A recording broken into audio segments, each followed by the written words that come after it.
here to the X-Bomb Sports Live Show. My name is Jacob Valentine. I hope you're all having a fantastic Tuesday. Yes, I know. It's not our regular. We are live here on a Tuesday from the O'Hare campus for the Illinois Media School.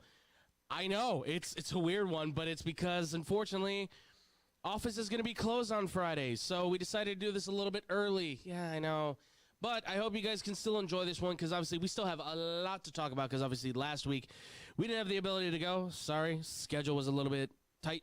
But I hope, ladies and gentlemen, you're ready for one because we got a lot to talk about today for sure with the NFL, with college football. Of course, we'll end it off with some stuff at the very end, too, some last-second thoughts as well, particularly to a team here in the city which did a thing. So we'll give them their flowers for that one too.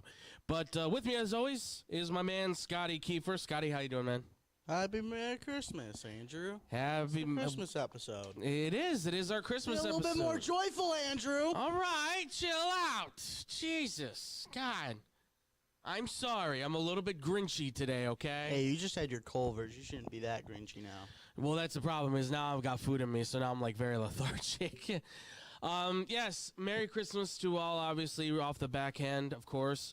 We do appreciate you guys, as always, for being here with us when you guys join us every Friday. But now it's a Tuesday, of course, but we are going live every Friday at 1 o'clock, some clock p.m. Central Time on our show. You can find us on YouTube and on Twitch. You guys can also find us as well on all the social media, as well on Facebook, Instagram, TikTok, and Twitter. And, of course, too, if any questions or comments, hit us up at xpsportsofficial@gmail.com. We always appreciate the questions. You guys have been flooding them in, obviously, because we're getting down to the wire for the NFL season. And, of course, college football, it's at the brink. We're at bowl week now here, folks, or weeks, I guess I should say at this point. But this is going to be a very interesting one for sure. But without further ado, Scotty, are you ready to get into this, my man? Andrew, I've never been more ready to talk about the first segment of a show, man. Yeah, I've never been more excited to talk about the first segment of a show. For preference, Scotty drunkenly texted me and Snapchatted me a video of his feelings on the Bears. I just shouting into his phone. Dude. I could feel the energy that was unnecessary, but Andrew, not gonna lie. I understand it.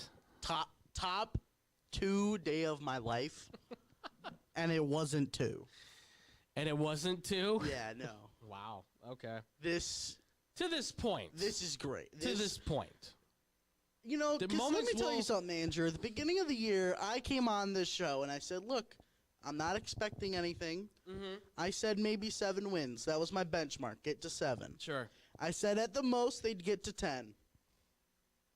They're at 11 and they clinched the playoff, man. And I might go to a home playoff game.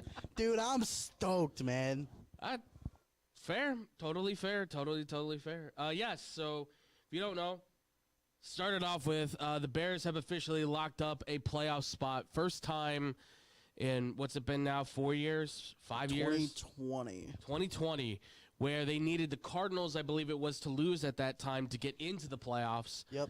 So from that point to here, it's been a very rough time if you have been a Bears fan and you've been watching this team. It felt like nothing was going right. Even last year, there was a lot to obviously be hopeful about, but there didn't seem to be a lot that you could really buy into and feel that maybe things would turn around immediately. But then they signed Ben Johnson. Yes. Then 2025 hits. The Bears sign offensive coordinator from the Lions, Ben Johnson, and through free agent moves and draft picks in one season, it seems that the Bears team that was 5-12 last season immediately flips on a 180, like an immediate 180, and is now sitting at 11-4 with an official playoff position. And keep this in mind right now, they sit as the number 2 seed in the NFC. Something they have never been this high, I think, since 2018. Certainly since 2006, when they were the number 1 seed in the NFC. But this has been, I dare to say, an unprecedented turnaround, but it almost feels like this is a common turnaround now that we're seeing, because this is kind of the year of like turning you're like going from the bottom and now all of a sudden you're at the top.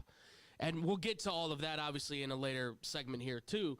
But for what we've seen from the Bears, I mean, this has been a magical moment. Of course, this being kind of the capped off moment where the Bears are at home, down seemingly to the point where there is no way to come back.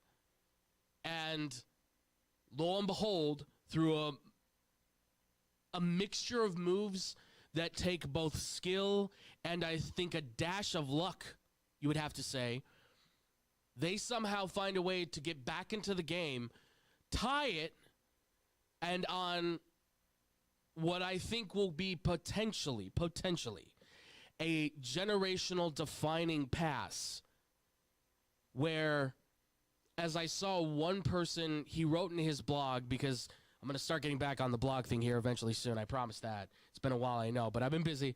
But I saw one of my guys who I follow for the blog, he said, with this pass to DJ Moore from Caleb Williams, he has not only thrown the Bears into the playoffs, but potentially into their new future. I think that sums it up perfectly.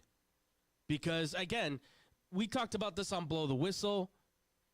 It's hard to say because it is such a now thing. We don't know what the future may hold. But if this is any representation of what the future could be for the Bears, I think it's fair to say that Chicago's future in football finally looks like it has entered the 21st century, and it looks very bright at that. I don't want to put a damper on it at all, Andrew, but to you and Nick, you're also back here, you could kind of say too. No gimmicks, Nick Johnson, folks, of course. Are you getting any feeling or how would you compare this team to how you felt to the team in 2018?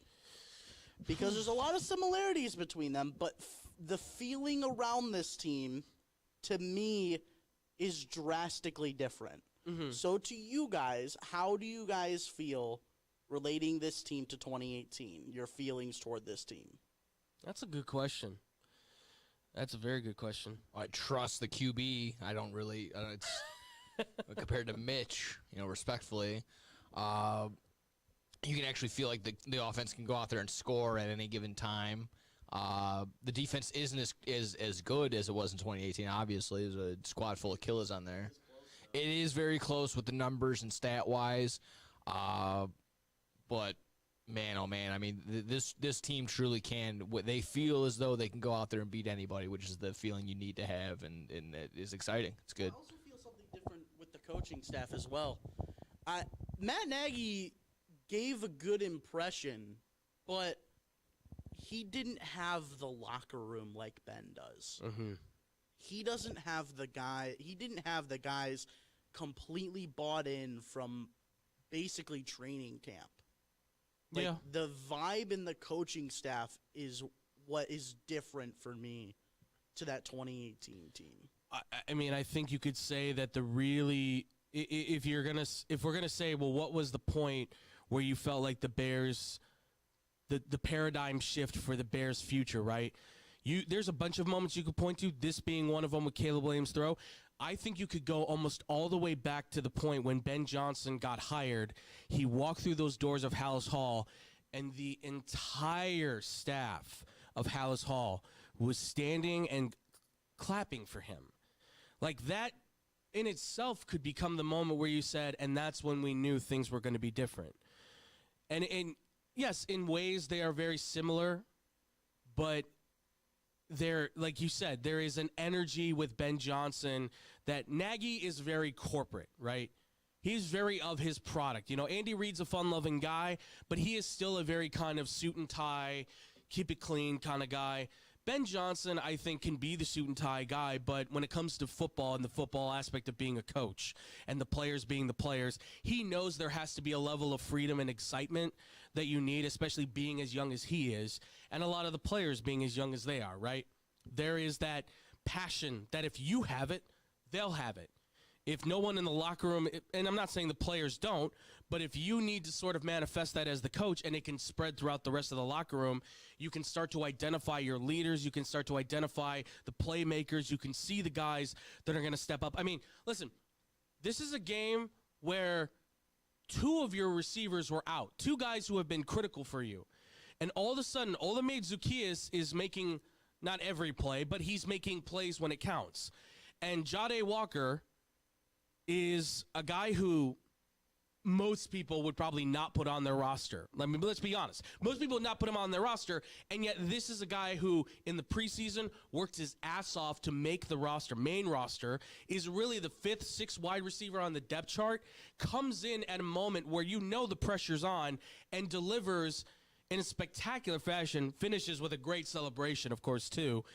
And the funniest part of it is, between him, he has more touchdowns with only 2 receptions, mind you, in his career than Matthew Golden, a first-round draft pick. On the other side of the ball, the other side of the field. Exactly. And not only that, it was a meme all week on Bears Twitter that he was going to score a game-winning touchdown or a massive touchdown in the 4th quarter. Yeah. And it happened.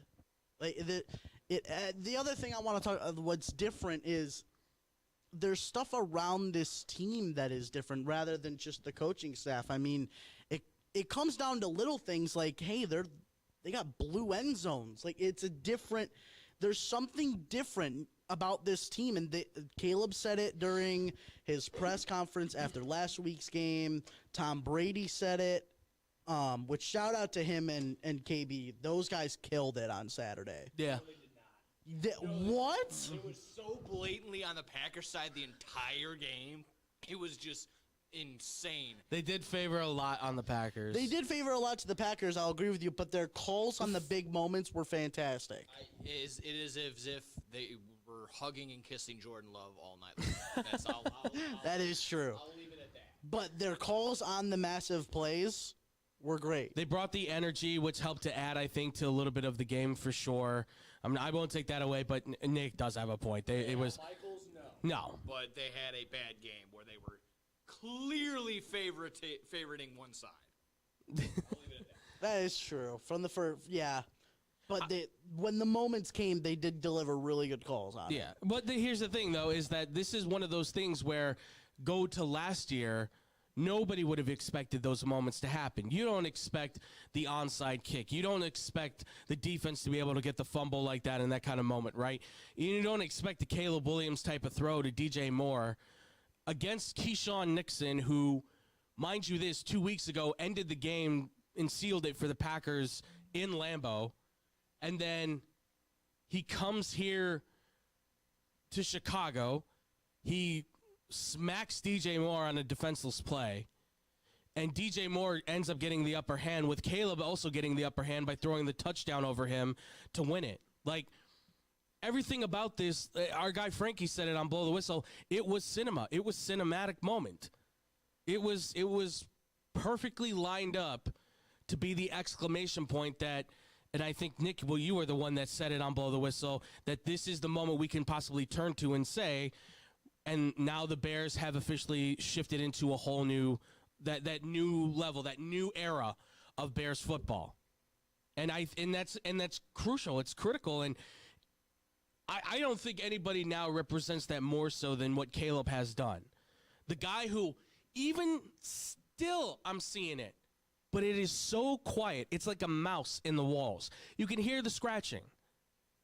But it's this still guy, well, he paints his fingernails and he's crying with his mom. Done. It's over with. This was the play that I think if you are still on that argument, you are just yelling at yourself. You are in a closet yelling at yourself. Like, nobody's listening to that argument anymore. He's clearly one of the top. Yes, Jaden Daniels won a playoff game last year. Yes, Drake may likely win the MVP this year. But somewhere in between those two is Caleb Williams doing something amazing for a team that has never had a quarterback of this caliber. And I said in our group chat, I think it's fair to say he might be the best Bears quarterback of all time. And I'm not saying just as drafted now. I'm saying of all time, and that's comparing Jay Cutler, who has all the records, because Caleb has clearly just shown that he has all the capabilities of smashing those records and still has a good shot here after this game of being a 4,000-yard passer, something the Bears have never had before. That's not most important, but it is kind of nice to finally have if you're a team that's never had that quarterback. I think he needs to average 239 to just break the record, the Bears record, Correct. I believe. I believe that's what he needs to get. Yeah, Yes. So I think in order to just break their record that they currently have, he needs like 239 average between the 49ers and Detroit, who, I mean, we're going to talk about what happened to the 49ers last night, but for a little bit they were getting destroyed by Phillip Rivers. Yes. So, yes, absolutely. And it's not like it's not doable. I mean, it's not their MO to throw the football that much, obviously, but you're talking about two teams right now whose defenses are kind of in that murky water. And, you know, talk about defenses, too, for the Bears. Yeah, look, their defense maybe has not been the best it's been in the past, right? We all understand that this has been the backbone of this team for a long time. But isn't it something to finally, if you are a Bears fan, look at that team and say, it'd be great for both sides to be incredible. But it's nice to finally see that the offense is in the top 10 instead of in the bottom 20 and bottom 25 to 30 range, and is finally in that range of being one of those top scoring teams. They're number one in big plays. They're number one in rushing. They score. They're in top 10 for scoring. They are one of those offensive units now where, yes, their defense is kind of lagging behind, but where are they most crucial? In turnovers and takeaways, in big play opportunities on third down. I mean, folks, this is what a modern NFL team looks like. It doesn't mean the defense is always going to be as clutch as the offense. But if your defense can do about half as much as what your offense is possibly doing, I think you can call that a win. I think you could say that's a benefit, and that's possibly something that can not only just win you a playoff game, but I think there's a good chance here, and I know this is maybe kind of stretching it. I don't want Bears fans to start chewing me out because I'm putting bad juju out there. But is it not possible to sit here and say that they could be a legitimate threat for the NFC Championship now? I mean, everything is wide open. Absolutely. I mean, and on the AFC side, too, just everything's just so wide open this year. It kind of seems like there's only one real Super Bowl contender, and they just lost on Thursday night. I mean, it is so wide open this year that any of these teams that get in legitimately have a shot. Absolutely. Panthers to make the Super Bowl because what? J-Lo got married, coming off a J-Lo got divorced. Oh, J-Lo got divorced. No, I thought J-Lo got married. No?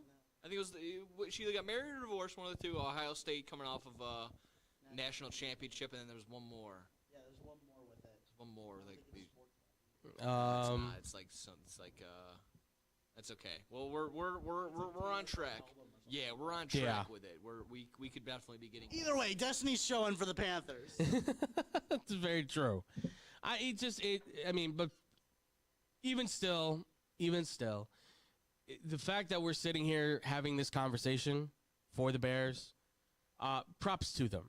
Clearly a great turnaround. You can only imagine now what can be added because, remember, your quarterback is still on his rookie contract. Your number one wide receiver is still on his rookie contract. You also have your left tackle maybe figured out. What's up? No, Rome is on. And that's the thing is now Luther Burden is beginning to emerge. Colston Loveland starting to look like the tight end that you were supposed to have drafted. Everybody is filling in the spot that they were supposed to, and you can only imagine what might be coming in the next couple of years as either rookies this year start to develop or maybe more.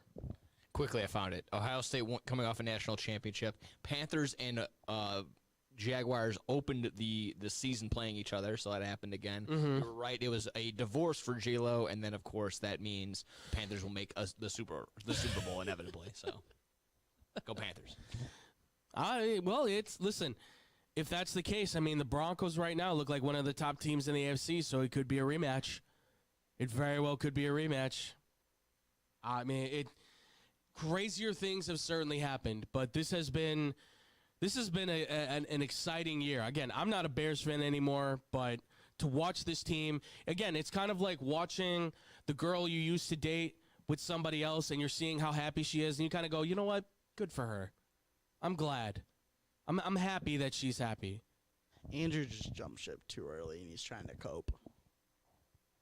could You see gave me it a in his Funko Pop eyes. of my favorite player, which thank you, by the way. Scotty gave me a gift of Joe Burrow Funko Pop, and I'm happier with it, of course. You're welcome. Moving on, we got some quick hits, Andrew, Yeah, let's for do you. the quick hits here, ladies and gents. We got the quick hits to go to. Let's do it. Did we get a game of the year, but on Thursday night, speaking of the Rams losing? Homie, game of the year has been Thursday nights. Monday nights have stunk. Thursday nights have all of a sudden been the games. But this was... I didn't see any of this coming at all. The Rams started off so strong, looked like they had this thing in hand, and the Seahawks slowly start to come back, slowly creeping in, and then all of a sudden, Sam Darnold is putting stuff on the money. It is spectacle. It's a masterpiece, and then the strangest 2-point conversion ever. I don't even know how to describe it. Just it's the equivalent to the like a kid in Pop Warner being like, I picked up the football, and like I don't know how else to describe it. It was so incredible to watch, and then I mean that Barner's touchdown. I mean that was something. There was pure magic there, which this. I thought the Rams were the team, and it still feels like they are, by the way. With Matthew Stafford likely winning the MVP with his stats, I don't blame him if he still gets the MVP.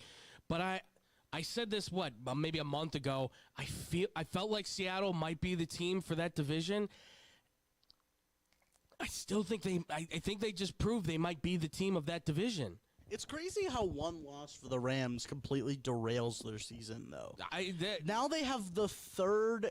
They are the third team in line to win that division. Yeah. Because even if the Seahawks don't get it with thanks to that loss, they still have a worse chance than the 49ers. Yeah. Which is crazy. That's crazy to me that that's the case. But that's football this year.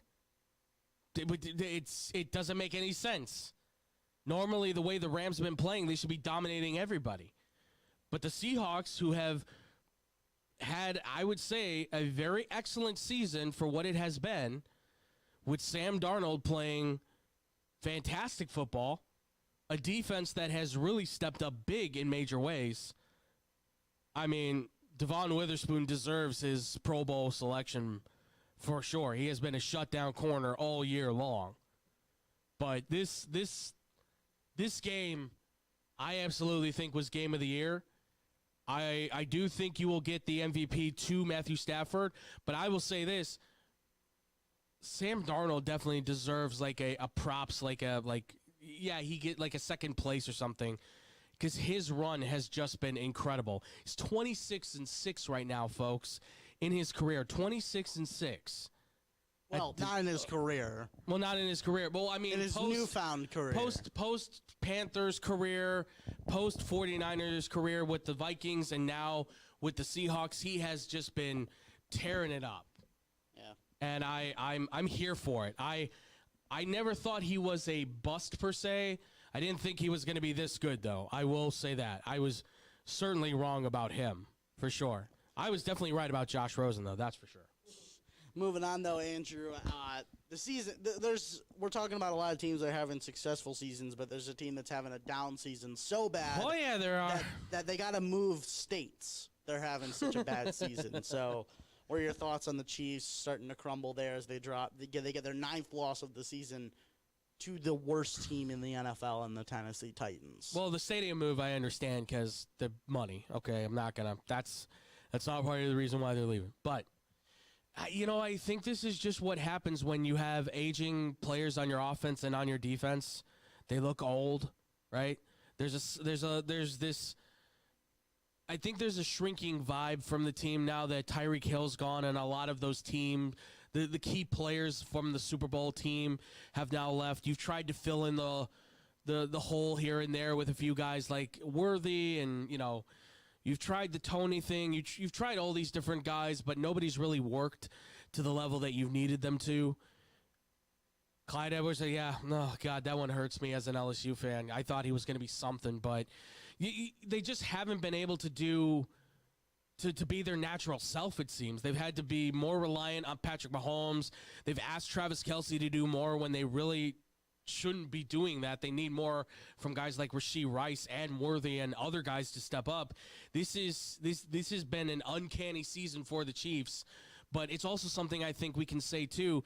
I think we kind of saw this coming down the pipeline as well. Yeah, Nick. I was just going to say, I mean, there's no run game. Yep. You've turned Rashee Rice into basically what Travis Kelce does. Try and find open space, and then hopefully he gets it. Let's make a move, and then let's go. Like, he doesn't run routes. No. You've made Xavier Worthy look like now the slowest player in the league when he's supposed to be the fastest. Again, I circulate back to, like I said, the run game. How do you have Isaiah Pacheco and Kareem Hunt and do nothing? They get like they get like 11 carries a game. They average 20 yards. It makes no sense. You have no run game at all. It's to the point where I don't want to say checked out, but Chris Jones didn't even know that they were eliminated in the playoffs until they were eliminated in the playoffs. Like God. Yeah, like you need to be somewhat checked in and dialed into the situation, but I don't know. It's been question marks across the board. They've been playing maybe too many games, maybe too many playoff games. No, it's very possible. I think at some point, I think it comes down to the personnel on the field and in the coaching staff as well. I mean, it doesn't seem like this second coming of Matt Nagy with Patrick Mahomes has been all that they kind of made it up to be last year. Right. It seemed like last year, every time they were on primetime, they were talking about how good Matt Nagy's doing with Patrick Mahomes, but me personally, I never saw it. This has been such a down 2 years for Patrick Mahomes where he's had to put the team on his back, and it's gotten him injured toward the end here. Yeah. And it's just – and the fact that he's the head candidate for the Titans, good luck. Yeah. You didn't hear that this week? The report is out that apparently Matt Nagy may be the top guy on their list to be a head coach because there's questions on obviously Sark on whether he's going to stay or leave at Texas. There's talks on if Joe Brady will leave the Bills or if he'll go for another job. Yeah. Marcus Freeman is the head candidate for the Giants. I had heard about that, which I don't know. Again, we'll get to that probably in a later date, but just as the quick one-off on this, I don't think he would leave for the NFL because he doesn't seem like an NFL kind of guy. He feels like a college guy. Money talks, though. But yeah, money talks, and the opportunity to have that all-controlling power could be there too. I don't know how that works with Marcus Freeman. He seems like a college guy, but he's also 38, 39 years old. He's a young guy, so I say that basically because he's young. He's not too far removed from college, but you never know if he wants to go to the Giants. God bless, because that is the Mara family is not one that I've heard has been taken very lightly when it comes to coaches. Did the Titans look at this 3-win season and just be like, we can do much worse next year? Let's get Matt Nagy in here.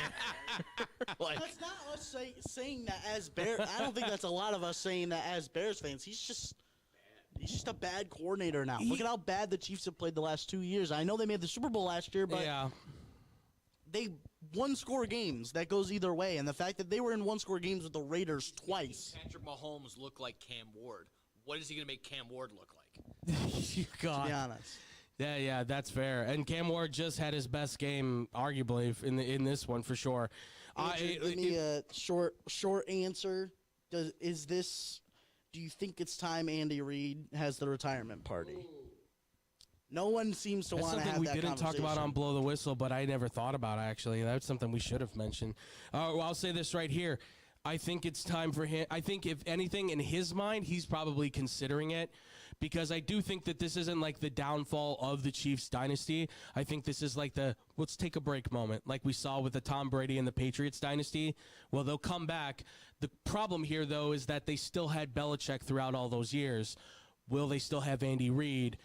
That is a big question, and I'm going to be honest, I don't think they do. Both coaches were in a different position, though. True. Belichick wasn't the old coach, seasoned coach. Correct. Kind of on like the last contract type deal. He was going into his 60s, though, at that point. Yes, but he was still relatively, to what he ended up becoming. Right. Still younger in his career when that happened. And then you look at the Chiefs, and it's like, Ugh, Andy's on the up and outs. But you know who's not on the up and outs though, Andrew? Somehow, in the middle of muddled Miami, somehow McDaniel's gonna stay next year. Tua's gonna go, and for now they're starting Quinn Ewers. Well, I'm saving this for like the quick like one. Yes, the trigger of Ewers for Tua says to me and says I think to everybody Mike McDaniel's staying. But it also could be just like as soon as you say he's staying, he could also be gone. Stephen Ross is an owner who is known to be impulsive. Just like Jimmy Haslam, just like Jerry Jones, he'll fire you as quick as a hiccup if he doesn't think you're getting the job done. Now, I think he's going to keep Mike McDaniel.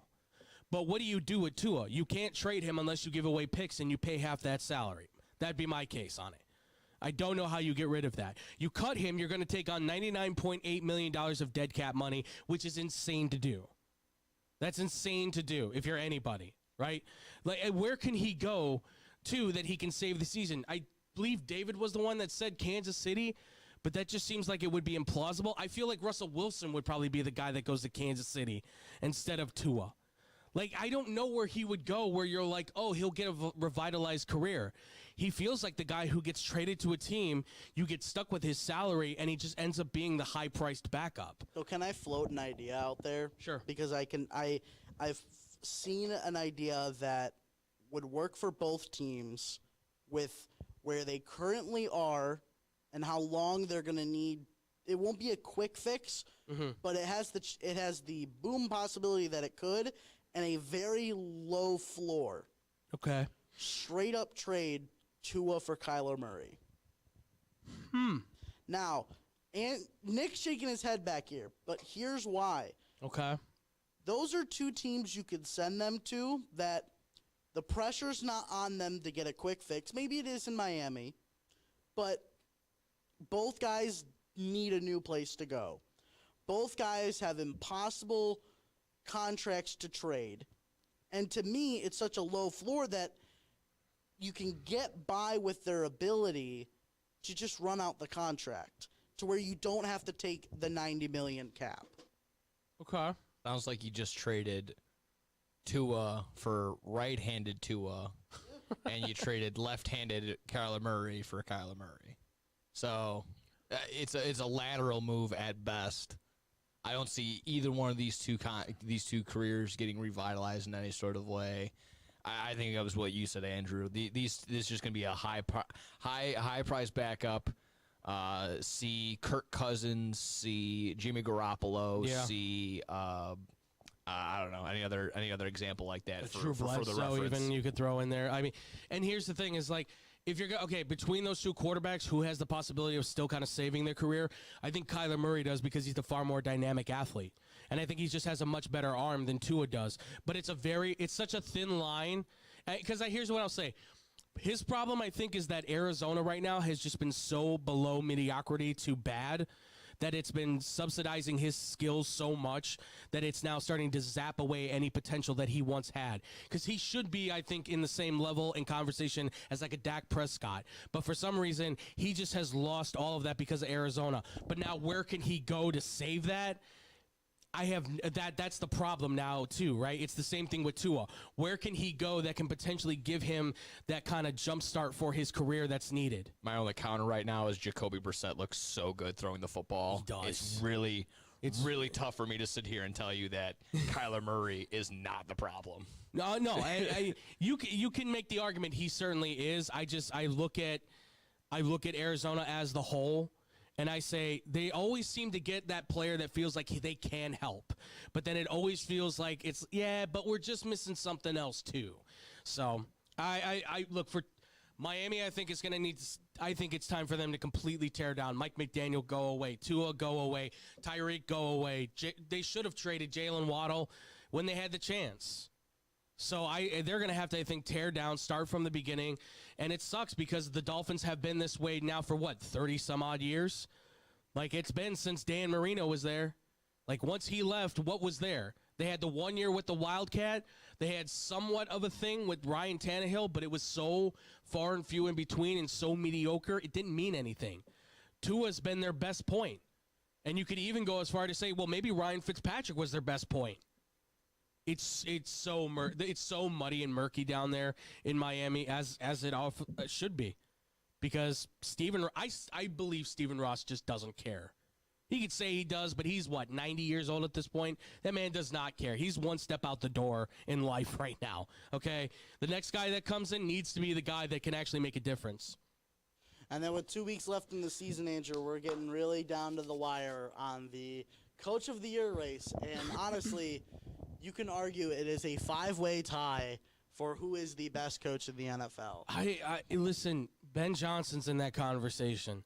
Liam Cohen's got to be in that conversation. Sean McVay, I think, can be in that conversation too. I think Vrabel's the biggest one that I hear, and I think he's the favorite right now amongst Vegas and all those. The guy I think nobody ever seems to talk about is McDonald in Seattle. You're sitting at 12-3. You just beat the Rams in pretty fantastic fashion. You've revamped the Seattle defense, and you've given another new page of life to Sam Darnold. I think you can make it a 6-way tie, to be honest, because there's another name, and they were saying it last night, but I really do agree with it. I think Kyle Shanahan could be another name that you could throw in there. Yeah, I agree.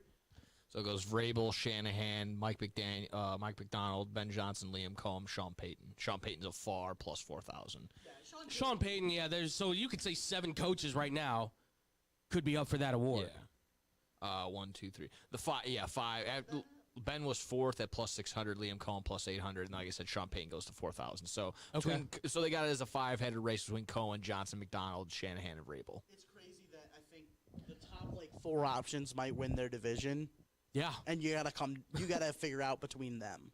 And that's the thing is that this speaks to the level of where the coaching's at right now in the NFL. Like, this says to me that younger coaches are massively ready. Like, it's far and few in between, maybe, but there's clearly a new era of coaches coming in that will likely be defining key pieces for this new era of NFL football, whatever we're gonna call it. It's a whole new era of football where the coaches are younger. But notice this, too. A lot of those guys are either younger offensive coordinators or offensive minds, or they're young to middle-aged defensive-minded guys, right? Because the older, aging defensive-minded guys like a Pete Carroll, he is sunk. He's in the dirt. Because here's the thing you could say, too. Kellen Moore, for all the bad that's happened in New Orleans, he has somewhat brought some life back into that offense. No, he has. Like, hearing him in press conferences and hearing how the guys, respect him and what he plans for the team, he could be up there.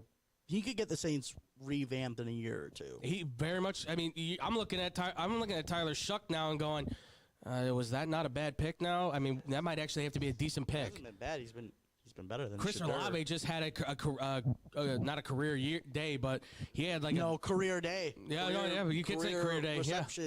Receptions. I mean, that was and incredible. Touchdowns. That's got to be something. And then you got him after the press conference saying, I was really thinking about retirement at 24. And now he's getting a contract extension. 7 wide receiver in fantasy this year. Yeah, and I traded him away. Insane. Under the radar. A humongous year for Olave. I will say this, for the top guys, I think there's something that's not being said about Vrabel a little bit, is that he is a proven head coach. Correct. I think that has to kind of account for kind of go against him a little bit. That was going to be my thing. Is this McDonald's? McDonald's second year. Yes, so second correct. year, first-time head coach. Liam Cohen, first year, first-time head coach. Ben Johnson, first-year head coach. And then who else was on there? Right now, Shanahan, we've seen. You got the old one. But the thing about Mike's the first guy, but no one seems to be talking about the fact that this is a guy who's won a playoff game, won a division with a whole nother team, and yes, came in with a good foundation and changed the way that we thought about the Patriots. But it's not like they hired a first-year head coach who have no clue how it's going to be. Right. People came in and kind of expected the Patriots to do good, but not this good. Yeah. I think with the 3 other teams, you did not expect the Seahawks to be this good. Absolutely not. You didn't expect the Jaguars to be this good. Absolutely not. And no one expected the Bears to be anywhere to where they're at right now. No, not even close. All three of those teams, you could make an argument that I would think we were all predicting them probably to be in the 7-10 area at best, maybe for most of them. The Jaguars, you probably were thinking more on the 5-12, 4-13 side. And all of a sudden, we're looking, like you said, you're looking at all three of those and now saying, yeah, they're all leading their division.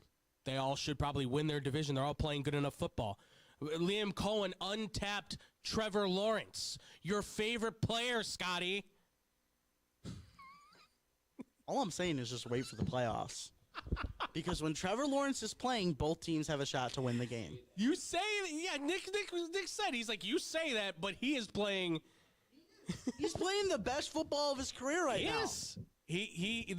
This is. But just wait for when he throws 3 interceptions in a playoff game at home. We've seen him do that, and then he beat the Chargers.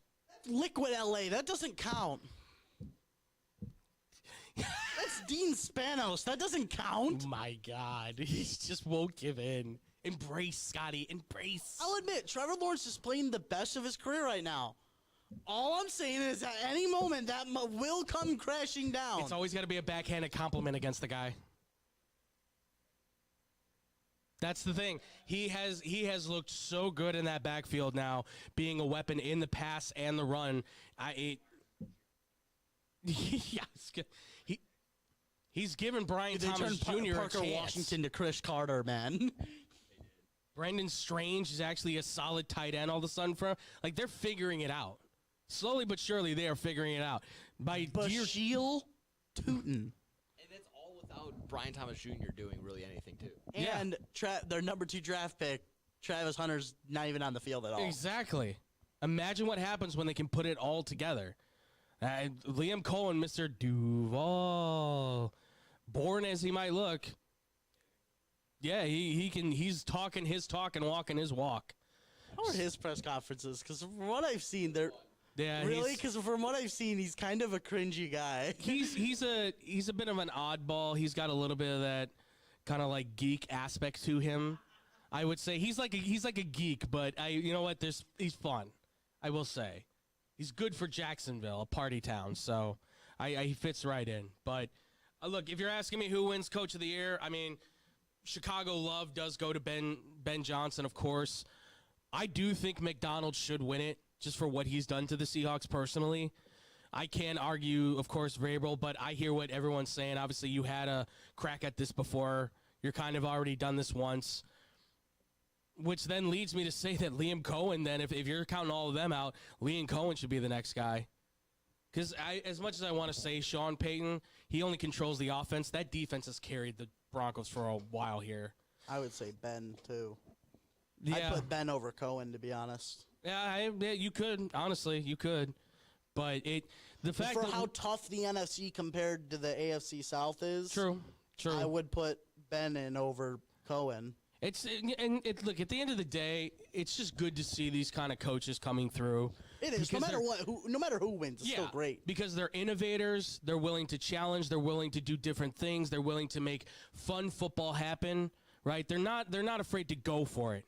They're not Mr. Conservative Bill Belichick, we're on to Cincinnati. No, it's more inflection, it's more enthusiasm, it's energy, and that's what, if the NFL ever had a point where it was dropping off, which it hasn't, this is kind of a launch point where they can really start to maybe take themselves off in a whole new direction.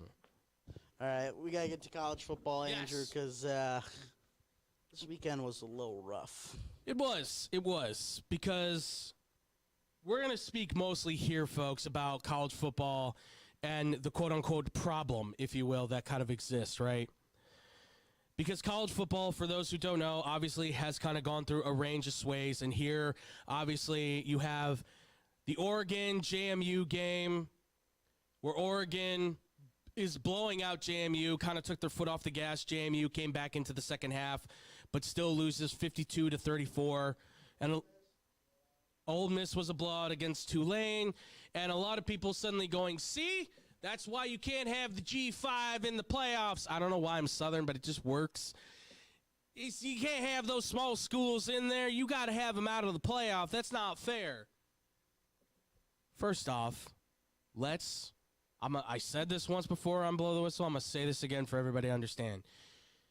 Do not start blaming these schools for making the playoff. It's not their fault. This is the system that was set up by the College Football Playoff Committee. JMU and Tulane were the at-large bids who got in because they won their conference championships. That's how this system is set up right now. Next year, you've got 11 of the top teams in there, and then 12 is an at-large bid for a G5 school. That's how that's working. But this isn't really a problem with college football in terms of the football teams that are in there. This is a problem for the committee, and then it's also a personal problem for you because maybe you didn't enjoy the games. And I don't blame you if you didn't enjoy the games. But this is where the committee is in charge, and they're the ones that have to make the changes. And there's plenty that they could flip about this. The main one is the margin of defeat that happened in these games. I don't even think is that big of a deal, to be quite honest. How much they lost by is not a thing that I'm worried about. But look at the schedule. What was JMU's strength of schedule? It was pretty low. The best team they played all year, Louisville, who was ranked like top, I think like in the top 30 or top 50, I think, when they played them. The next best team they played was like ranked 52, and that was Old Dominion. Okay, like they weren't playing the top competition. Tulane wasn't playing the top competition. So their strength of schedule should be the reason why they get in. That should be what counts. That should be what counts.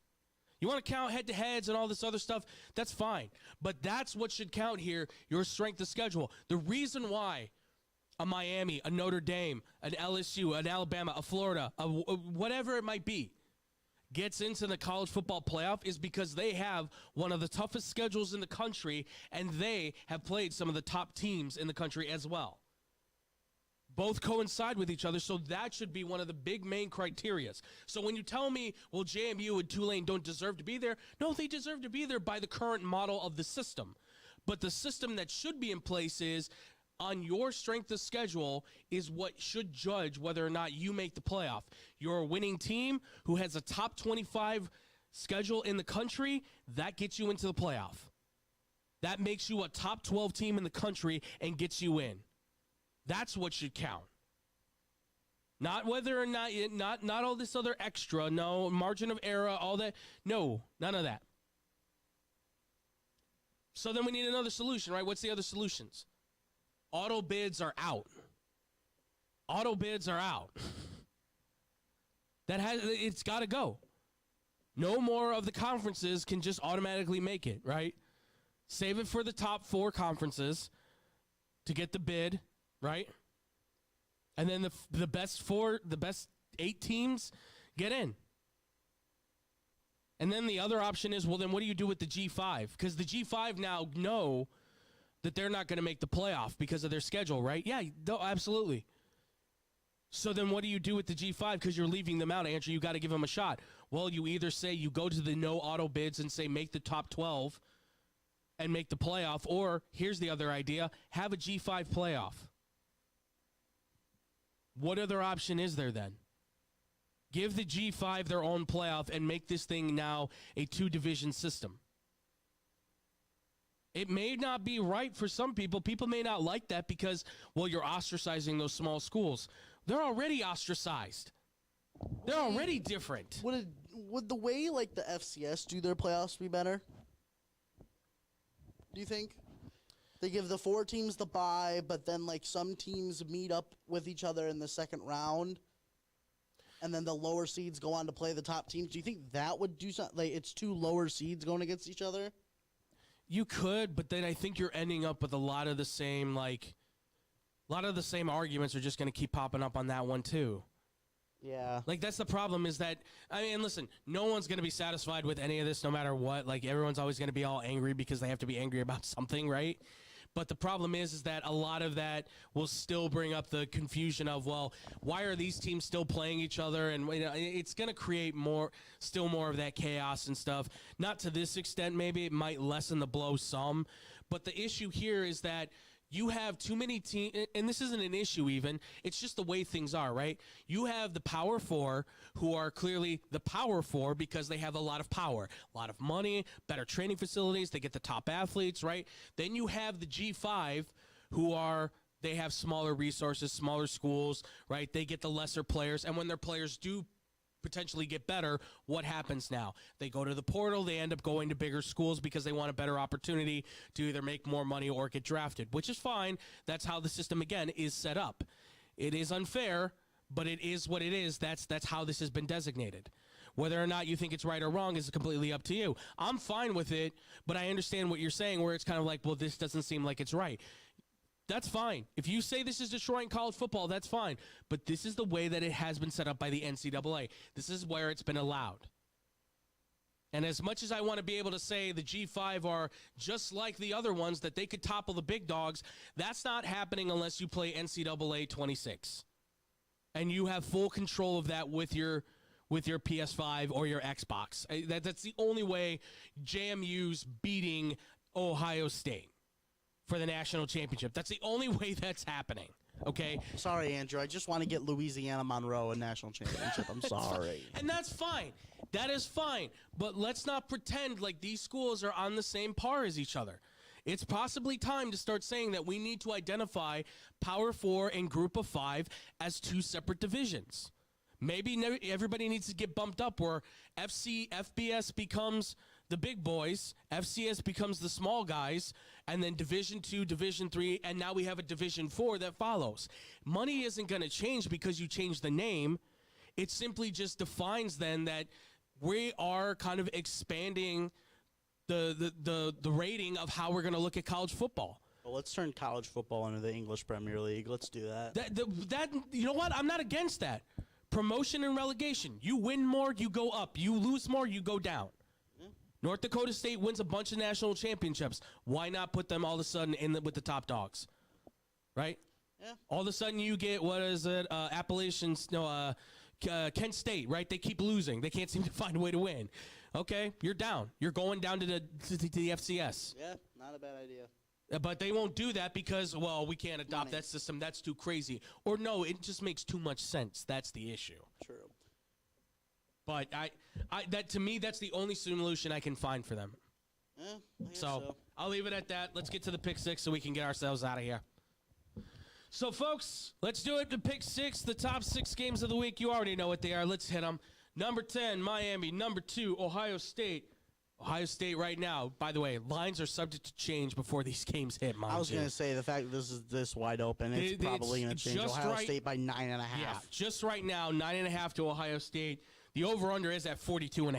Scotty? Ohio State by 3. Woo! Okay. Under.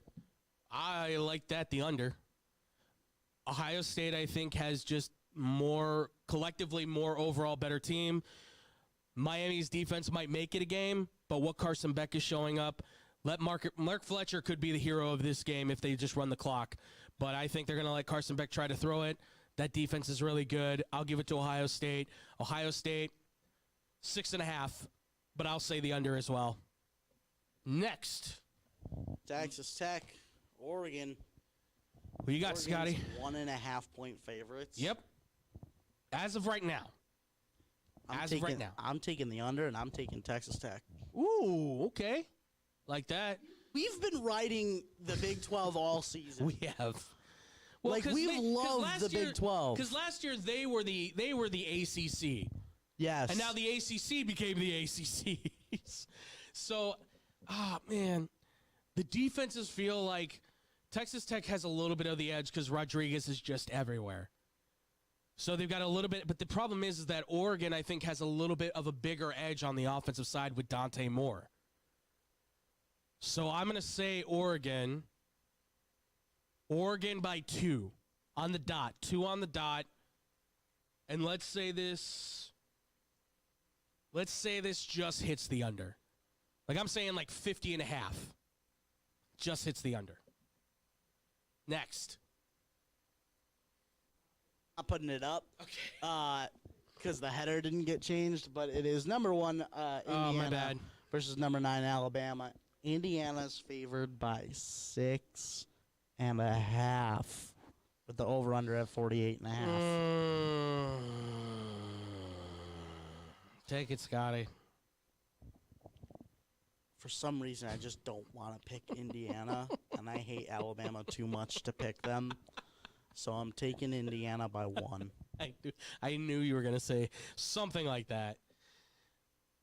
Yeah, it goes against my better judgment to say this. I got to, though. I think Alabama's going to win it. Alabama wins it. I say it hits the over, and give me 4.5 to Bama. Give me 4.5 to Bama. It's nothing against Indiana. It's just this Bama team has a resiliency to itself. Not that Indiana doesn't. And Cignetti, I think, can way outcoach Kalen DeBoer for sure. But I feel like Ty Simpson could do something special here. I think he could. So we'll see. But next, let's see what we got next. We got number 6, Ole Miss, going against number 3, Georgia. Georgia's 6.5-point favorites. And honestly, I was really impressed by Ole Miss's offense last week. Yeah. I know they were playing Tulane, but just the speed they were playing at to get there quick with a new coach, it seemed like they didn't take a step back. No. To be honest. It got a little murky for a little bit, but in the grand scheme of things, didn't look like they'd take a huge step back. I am going to take Georgia, though. I'm only going to take them by 3. Okay. I'm going to take the over. Okay. I'd really like to say Ole Miss because I feel like they got a little bit of a tiff going against Lane Kiffin. But I got to go with Georgia. Defense looks really stacked. They're very one-dimensional, but I think that one dimension is good enough just for them to be able to work with. So I'm going to say Georgia. I'm going to say Georgia by 8.5. Yeah, and I'm going to take the under on it, too. Chambliss, he's looked so good, but he's also a guy who I think you can limit if you pressure. And they have the guys to pressure him all day. They can put him in the pocket all day. Lacey's the guy that they're going to have to stop, and he's going to take a beating. So that's the difficult part. But I think, and Georgia's just got more experience there, too. I'm not knocking Ole Miss. They could make it a game, but Ole Miss, I think, just has more expertise there.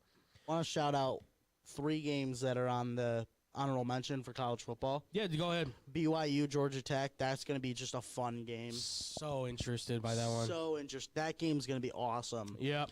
Iowa, Vanderbilt. I can't wait for that. I would love to see Diego Pavia just eat crow this game against an Iowa defense. I was going to put this on here, but we're going to be here forever if we talk about him. Dude has shot himself in the foot so hard. Like, it's not even with, like, a pistol. He shot himself with a bazooka. Like, he has no leg to stand on anymore. And then Michigan, Texas. Really interesting there. It's going to be a defensive front, but is Bryce Underwood going to play? Yeah. How many of those dudes are going to be there at Michigan? True. That's the tough thing. We move on to the NFL, though. Let's do that. I'll throw in some more honorable mentions when we get there. Philly and Buffalo. Buffalo, 2.5-point favorites. I'm just going to take that, and I'm going to take the over. Okay. Taking Buffalo. Buffalo, 5.5. I'll take the over on it. I think Josh Allen's still got a lot to prove here. I think Philly might have just kind of hit a peaking point, unfortunately. And last but not least, Chicago and San Francisco. It's got to be one of the games of the week here. Right now, San Fran, 2.5-point favorites, which is nuts. And then 50.5 is the over-under. Scotty? You know what's funny? So I was just showing Nick a stat. Mm-hmm. They've played each other the last 6 years. They have. Including this year. Yeah. Each of those times, the Bears have had a different head coach. Wow. Okay. I did not know that. Yeah. Or it's their last 6 matchups, at least. Okay. That's nuts. That's insane for the Bears. Jeez. I think you'd be talking about Cleveland there. Yeah, right? Because they're including interim head coaches, too. Just a random Cleveland Browns dig. Kittle is hurt, and I think that's going to knock Brock Purdy a little bit. Okay. I'm going to take the Bears. I'm going to take the under, though. Okay. All right. It's by 3. Okay. I'm going to take the Bears as well. Bears by 4. What were you hoping I'd take San Fran?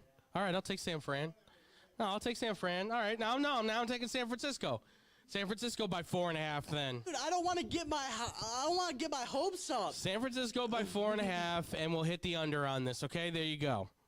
It's a running team. It's all run all day for these two teams. Shout out Seattle and Carolina. Seattle fighting for the 1 seed. I and put then that in Carolina there as haha, wouldn't this be funny? But there's a real possibility that maybe Carolina somehow sneaks one out. Yeah, right. Andrew, we do have to get to some last second shots real quick because some breaking news just hit. Yeah. Brooks Koepka has left Live Golf. Whoa. Okay. Interesting. Very interesting. That's one of the high names. One of the first guys to sign for Live Golf. Yeah.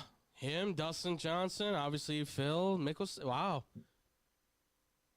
Could this be the end potentially of Live Golf? I mean, from what's been talked about, it sounds like the public investment fund is starting to feel cut stuff. Yeah, it's starting to feel the burn of putting all this money forward, and now I don't think it's that. I think they're just realizing that some stuff aren't as popular as they thought it would be. They could be. I've heard that, but I'm starting to hear that. I guess they're worried that all the money they've invested could be like, are we going to recoup what we've thrown out?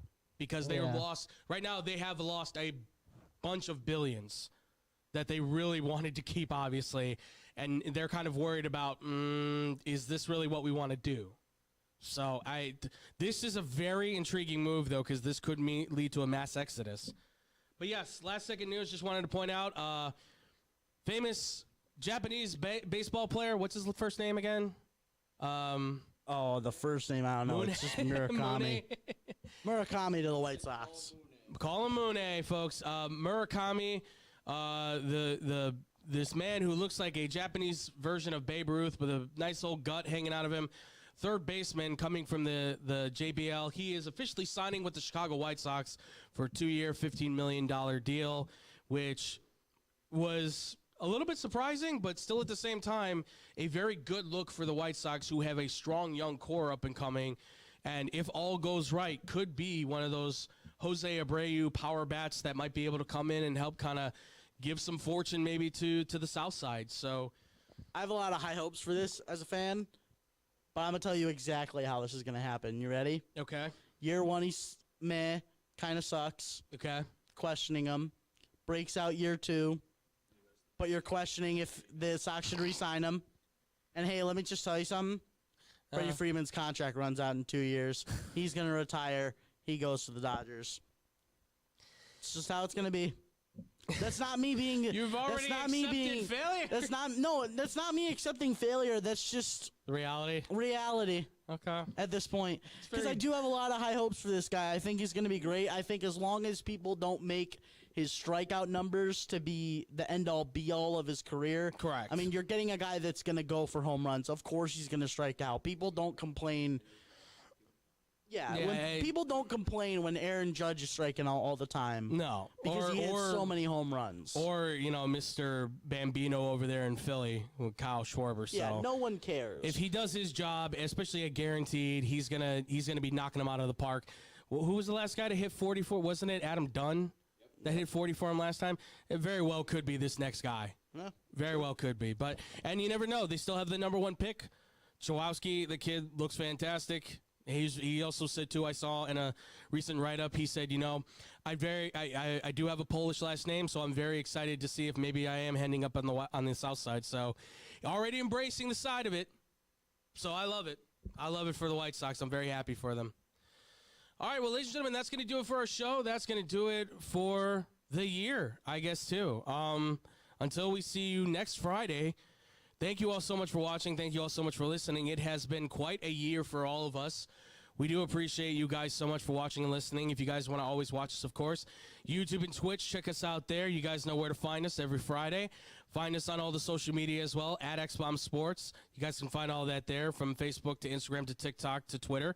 And then, of course, too, any questions or comments, xbsportsofficial@gmail.com. We won't be back again, like I said, Friday. We're going to be off all this week for the holidays. So a Merry Christmas, Happy Hanukkah, Happy Holidays to you all. I hope you all enjoy yourself. Be with family, be with friends, be with your loved ones. Open some presents, drink merrily, eat turkey. I don't know what people do really on Christmas. I eat pig mostly. It's a Puerto Rican thing. You wouldn't understand unless you're one of us. Lasagna. Yeah, lasagna. You know what? I'm kind of intrigued by that. Okay. I'm not going to knock it. Food is food. Do what you do. But I hope you do all have a fantastic holiday. We'll see you again next Friday in the next year. I hate being that person, but we will see you guys next year for a fun one. Hopefully, we got a lot of sports news that's still to come. Obviously, NBA, baseball, the NFL draft, the end of college football, the transfer portal too. A lot of you guys have been asking us to do a transfer portal thing, and I may pull out a game that we once played a time ago to play a little guessing game with Scotty here to see if he knows his movies or not for sticking around the Christmas theme potentially around here too. So we'll probably do that maybe when we come back. We'll see. But thank you all again so much for listening. Thank you all so much for watching. And as always, ladies and gentlemen, much love. Peace out, Boom Crew.